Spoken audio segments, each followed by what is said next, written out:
Shoutout kay Loner B. Cadelena, siya ang bida na patuloy lumalakas dahil sa makina kabanata 20 hanggang 26 na nagpapatuloy. Matagal na daw gustong matikman ni Semi Calvo si Kelly habang hinahubaran niya. Mahirap lang daw sila at walang pag-asa makakain ng sariwa na mayaman gaya ni Kelly kaya ngayon pagkakataon na daw nila. Kinuha naman ni Zhang Zhan ang baril na revolver kay Yia. At binaril niya si Officer Roy. Nagpanik naman si Yia, tinanong niya si Zhang Zhan bakit nito pinatay si Roy. Ginapos naman ng isang lalaki si Yia para hindi makapalag. Nilapitan ni Zhang Zhan si President Kelly at dadakmalin niya na ang dalawang bundok. Tinanggalan niya muna ito ng balat, sabay inamoy-amoy niya ang sinag ng perlas ng silangan at binanggit niya kaya sila nakulong dahil bumembang sila ng mayaman na babae. Kinain daw nila ito ng husto hanggang sa pinakahuling katas. Sinimulan na nilang balatan si Kelly para mabembang nila ito habang nakatali, wala na itong kawala. Narinig ni Zhang Zhan na may sumisigaw na aswang sa kabilang kwarto. Inutusan niya si Wang Wu na pigilan muna ito dahil baka mabitin sila habang kumakain ng laman, at itinuloy na nila sa isip ni Kelly wala na siyang pag-asa, didiligan na siya ng dalawa, hindi na daw aabot ang ating bida, at kahit umabot pa siya ay wala rin itong magagawa dahil isang mahinang nilalang daw ito.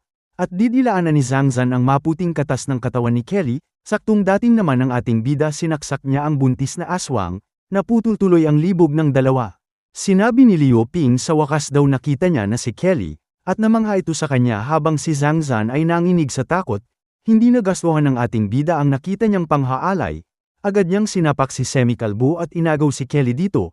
Naamoy niya tuloy ang pabango ni Kelly na baby colon. Tinanong niya kung ayos lang daw ito, okay naman daw si Kelly at nagpasalamat ito sa kanya. Sabay ipinasuot niya dito ang kanyang jacket para hindi lamigin. Hindi daw akalain ni Kelly na ililigtas siya nito, na ipangako daw ito ng ating bida kaya dapat niyang tuparin. Nag-sorry ito dahil amoy potek ang jacket niya, hindi pa nalalabhan ng isang buwan.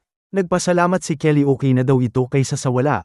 Tinutukan naman siya ng baril ni Zhang Zhan, bakit daw napakasip-sip ng ating bida sa mga mayayaman.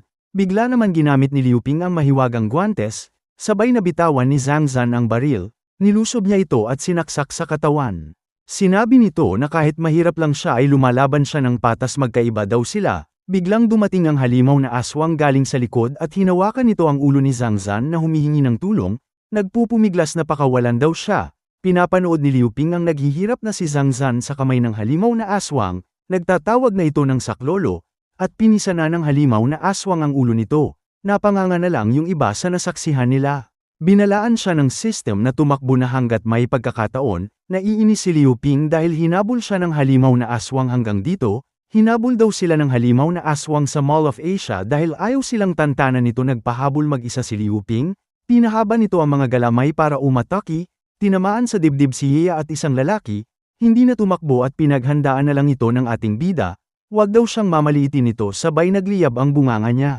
Binugahan niya ng apoy ang kanyang sandata. Pagkatapos ay pinaghihiwa niya ang galamay ng halimaw na aswang. Nang maputol niya ito lahat, agad niyang inataki sa katawan ng halimaw na aswang. Sa kasamaang palad hindi ito tinablan at sinapak niya si Liu Ping, sabay tumilapon.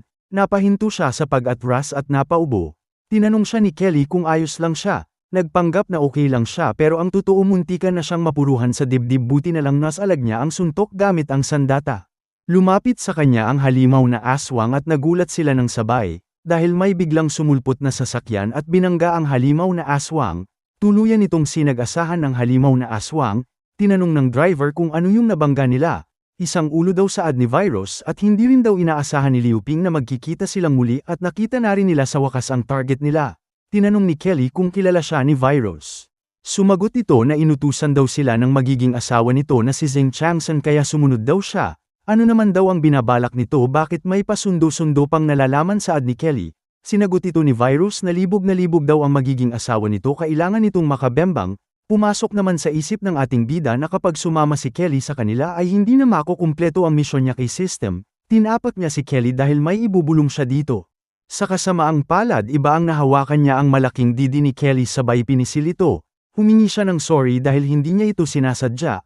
Naintindihan naman siya ni Kelly may pagkamalibog daw si Liu Ping, at sinabi niya dito hanggang kailan daw nito balak lamasin ang kanyang joga. Nagsorry na naman ito. Tinawag naman ni Virus si Kelly na malandi dahil pinalamas daw nito ang didi sa ibang lalaki. Nakakahiya daw itong babae. Sinagot siya ni Kelly na wala siyang paki dahil hindi pa daw sila mag-asawa. Nagsalita na si Liu Ping, tumigil na daw sila. Si Zeng Changsan daw ay isang masamang tao. Kinausap niya si Kelly, makinig daw ito sa sasabihin niya. Si Zeng Changsan daw ay gumawa ng bahay sa ilalim ng lupa para pag-aralan ang mga aswang. Ginagamit daw dito ang mga tao at isa dun ang kapatid ng ating bida. Ginawa niya itong halimaw kaya babawian daw siya ni Liu Ping.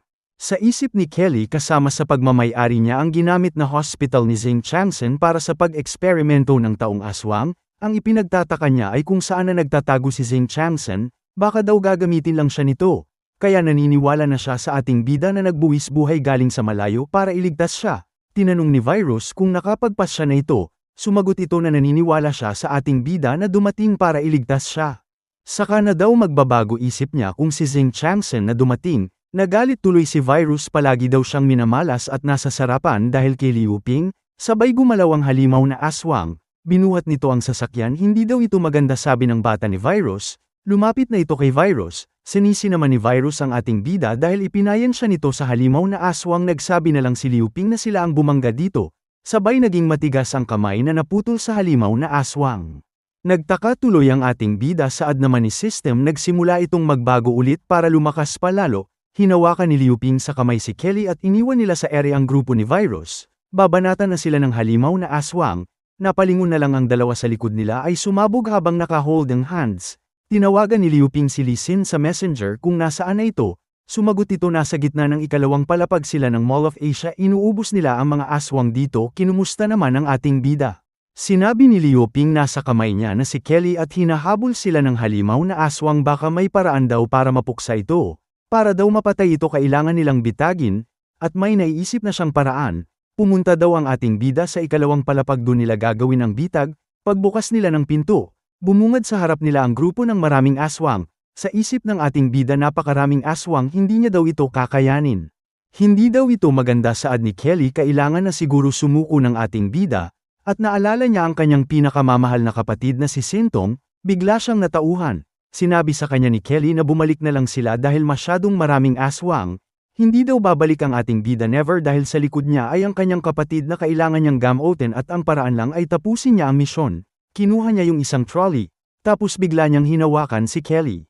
Binuhat niya ito at inilagay sa trolley. Ginamit niya na ang kanyang mahiwagang kakayahan. Sa panahon ng katapusan ng mundo, dumami ang mga masasamang tao. Nagkalat din ang mga aswang sa daan. Sa dami ng aswang, malabong may makaligtas na mahihinang nilalang.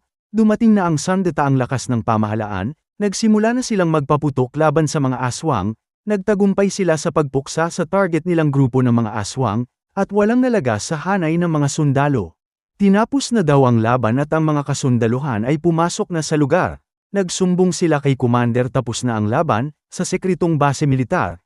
Tinanong ng nakaupo si General kung ano na ang balita. Natapos na daw nila ang mga aswang, nakuha na rin nila ang mga gasolinahan at mga kampo militar. Kaso malaki ang nagamit nilang bala kaya di muna sila makakagawa ng panibagong operasyon. Binati ng mga buwayang senador ang matagumpay na nagawa ni General Torre. Tinanong ni BBM bakit nagsayang ng bala si General sa research equipment para mapasabog ito. Sumagot si General Torre, wag daw siya ang tanungin. Ang ministro daw ng pagamutan na si Zeng Changsan Tambaloslos ang may utos nito. Nakaupo lang si Tambaloslos at di nagsasalita dahil alam niyang siya ang may hawak ng kaban ng bayan. Samantala patuloy pera ng ating bida sa ginagawa niya. At natapos na rin ito. Hindi naman makapaniwala si Kelly sa nakita niya. Nilagyan nito ng mga talim ang unahan ng trolley. Sa isip ni Kelly, may kakayahan ating bida na pagsama-samahin ng mga bagay. Napansin din nito na kinakabahan si Liu Ping. Sinabihan siya nito kapag hindi sila nakalagpas dito ay lalapain sila ng mga aswang. Sumagot si Kelly na wag daw ito mag-alala dahil iniligtas siya nito, okay lang daw masaktan siya. Sabay hinawakan niya sa kamay ang ating bida para ganahan at mag-init katawan nito. At binigyan niya ng isang matamis na halik sa noo si Liu Ping. Kapag nalagpasan daw nila ang pagsubok na ito, pagbibigyan niyang makaisa ang ating bida sa kanya. Kapag hindi sila nagtagumpay, sasamahan niya daw si Liu Ping sa kabilang mundo. Pagkatapos ay nagpasalamat ito. Nag-init na si Liu Ping dahil alam niyang makakabembang siya. Pinaupo at pinagsuot ng jacket. Nagsuot na rin ng maskara si Liu Ping, sumigaw ng malakas at nilusob ang mga aswang sa harap. Napansin naman siya ng mga tambay na aswang. Hindi na nagpapigil ang ating bida, sinagasahan ang mga tambay na aswang, habang sumisigaw ng malakas at pinapawisan ang betlog niya. Diretsyong inararo ang mga tambay na aswang, sasabunutan siya ng isa dito, naunahan niya ito ng headbutt. Hindi niya na maitulak ang trolley dahil naharangan ito ng mga bangkay ng aswang. Napahinto na lang siya sa gitna ng mga tambay na aswang. Malapit na sana siya sa labasan dahil abot tanaw niya na ito. Nilapitan na siya ng mga tambay na aswang at kinuyog, napaisip tuloy siya na katapusan na niya. Sinaksak siya sa likod ng isa sa mga aswang. Napa-aray kopo na lang ang ating bida. Buti na lang daw ay may bakuna na siya. Pero kahit ganun pa man lalapain parent siya ng mga tambay na aswang, napansin niya yung ilaw sa taas, sabay may pumasok sa isip niya. Ginamit niya ang mahiwagang guwantes para mapagalaw ito, at nalaglag sa mga tambay na aswang. Ginawa niya itong daanan para makadiretso. Hindi na siya na-traffic sa mga aswang, hinahabol siya ng mga tambay na aswang. Dumating na siya sa saraduhan ng pinto, sabay mabilisan niya itong isinara. Nasaraduhan na yung mga tambay na aswang, ang iba sa kanila ay naipit dito. Saka nakahinga ng malalim ang ating bida, at tumatawa siya dahil sa wakas makakabembang siya. Sinabi ni Kelly na kalimutan na daw nito ang binabalak nito. Kaya inuna na lang ng ating bida sipsipin ang parte at lakas ng electric. May nakuhang puntos na 150. Namangha si Kelly sa napanood niya. Sinabihan siya ni Liu Ping na magmadali dahil hinihintay sila ng mga kasamahan nila sa taas. Pagkaakyat ng ating bida tinanong niya agad si Li Xin kung handa na ang lahat. Sumagot naman ito na okay na daw ang lahat. Napansin niya kasama ng ating bida si Kelly. Doon na nagsimula magsalpukan ang 4 na malalaking bundok. Pinag-awayan ng dalawa si Liu Ping. Sa isip ni Kelly isang sundalo si Li Xin ng pamahalaan at nakikitira sa ating bida. Iniisip din ni Li Xin na may pagkamalanding maldite si Kelly. Pinainggit niya ito, hinawakan niya ang ating bida dahil nasugatan ito ng aswang. Saad naman ni Liu Ping na bakunahan na siya. Nagulat tuloy ang dalawang babae dahil wala pa nagawang bakuna para sa mga aswang, pero ang ating bida ay may bakuna na akala nila magiging aswang ito. Hindi daw ito mangyayari sa kanya dahil may kasama siyang pangpalakas loob. Sabay napansin ni Li Xin ang lipstick sa noo nito. Nagalit ito, katapusan na daw ng ating bida. Napaubo na lang si Kelly dahil sa pag-aaway ng dalawa. Si Obi naman ay busy sa paghahanda ng bitag habang nag-aaway ang dalawa. Tinanong ni Li Xin kung nakahanda na ang lahat. Nakita ito ng ating bida, napasabi na lang na maganda ang plano nilang bitag. Maya-maya ay nakarinig sila ng humihingi ng saklolo. Tapos nasira ang pinto. May dalawang lalaki na hinahabol ng halimaw na aswang.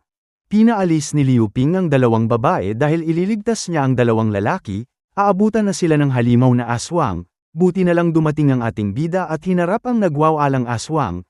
Kinuha naman itong pagkakataon ng dalawa para makatakas. Tumilapon ng pabidang si Liu Ping. Dahil sa katangahan ni Obi na tali siya sa wire. Pinagsisihan niya daw ang lahat. At sinabi niyang napakahirap mamuhay sa mundong puro pahirap at pasakit. Hindi daw siya matanggap-tanggap sa trabaho dahil wala siyang valid ID. Kaya makikitira na lang daw siya sa bahay amponan dahil wala na daw itong budget. Nagalit tuloy sa kanya ang halimaw na aswang dahil parang pinaparinggan siya nito. Kaya hinabol niya si Obi para bugbugin. Dumating naman ulit si Liu Ping at natamaan niya sa kamay ang halimaw na aswang. Pagkatapos ay inutosan niya ang mga kasamahan niya na isagawa na ang plano. Sinindihan na ni Obi yung pasabog habang nakikipagbardagulan ang ating bida sa halimaw na aswang. Napagdugtong na ito ni Obi. Sabay sumabog na yung paanan ng malaking statwa. Napawat na lang si Liu Ping dahil sa usok. At hindi pa ito tumomba. Nagbayanihan naman yung ibang mga kasama nila para may tumba ang statwa. Habang binabaril ni Li Xin ang halimaw na aswang na binubogbog naman ito si Liu Ping, napamura na lang siya dahil hindi tumatalab ang bala sa halimaw na aswang. Napansin ng halimaw na aswang ang paparating na statwa. Nagulat na lang ito dahil madadaganan na siya. Ayon na daganan siya nito. Nagsabi naman ng ating bida na patay na ang aswang. Nagkamali pala sila ng kalkulasyon, binuhat ng halimaw na aswang ang statwa. Hindi sila makapaniwala na kaya nitong buhatin ng bigat na ilang tonelada. Habang papunta sila kay Liu Ping para tulungan, nagbago na naman siya parang kailan lang, lalo tuloy natakot ang ating bida sa pagbabagong anyo nito. Sinabihan niya si Li Xin na gamitin ang bala na ibinigay niya dito. Nagpalit na ng magasin si Li Xin. Hindi naman mamagnet ng ating bida ang sandata nito dahil wala sa ayos ang guwantes niya. Huli na daw ang lahat para sa kanya, katapusan na daw niya. Bago pa tamaan ang mata nito, napahinto ang atake ng halimaw na aswang, sabay may boses na pinagmumura siya. Si Virus lang pala, tinalien niya sa kamay ang halimaw na aswang. Galit daw siya dito dahil inubos nito ang mga kasamahan niya. Ang pwede lang daw makagalaw sa betlog ng ating bida ay si Virus. Nagpasalamat naman si Li Xin sa kanya dahil sa oras na ibinigay nito. Kung sumasabog daw ang bala, sigurado daw siya na malakas ang sipa nito. Itinutok niya na ito sa halimaw na aswang, sabay niretreat niya ito ng walang home pass, na parang nilagay sa grinder ang katawan ng halimaw na aswang. Laking gulat ng mga kasama nila dahil gumana daw ito. Ramdam naman ni Lee Sin ang lakas nito kaya nalumpo ang kanyang balikat. Magaling daw ang ginawa ni Lee Sin sabay minagnet ni Liu Ping ang sandata niya, hinawakan niya ito ng mahigpit. Pagkatapos ay hiniwi niya sa dalawa ang duguan na halimaw na aswang saka lang nila ito tuluyang napatay. At dito nagtatapos ang Kabanata 20 hanggang 26 na maraming salamat po sa panunood nyo mag-subscribe para laging updated sa buhay ni Liu Ping.